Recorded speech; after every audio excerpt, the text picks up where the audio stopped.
Ողջույն բոլորին, ցանկացա իմ այս նկարի մասին խոսել։ Նկարը նկարել եմ յուվաներկով եւ նկարի չափսին 55-75 սանտիմետր։ Ցանկացել եմ այնպիսի նկար պատկերել, որ մարդ մտքով կարողանա հանգստանալ։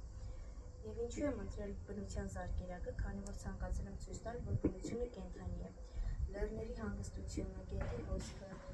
եւ արջի ներկայությունը կարծես բնության սրտի զարկերը լինեն։ Ինչպես գիտեք, շատ եմ սիրում նկարել եւ նկարչությունը այն լռության լեզուն է, որտեղ գույները խոսում են հոգու փոխարեն։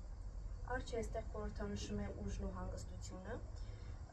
Տունը այնտեղն է, որտեղ որ մենք միշտ ցանկանում ենք վերադառնալ, իսկ գետը դա ժամանակի ընթացքն է։ Եվ շնորհակալություն եմ հայտնում բոլորիդ, որ իմ գործերը գնահատում ու սիրում եք։ Իսկ դա ինձ շատ մեծ մոտիվացիա է տալիս, որ ես շարունակեմ էլ ավելի շատ նկարներ նկարել։ Եվ ես որտեղ էլ որ լինեմ, իմ վրցիները շարունակելու են խոսել հայերեն, հայեցի լեզվով։ Ձեր Տաթև Հաղվերդյան։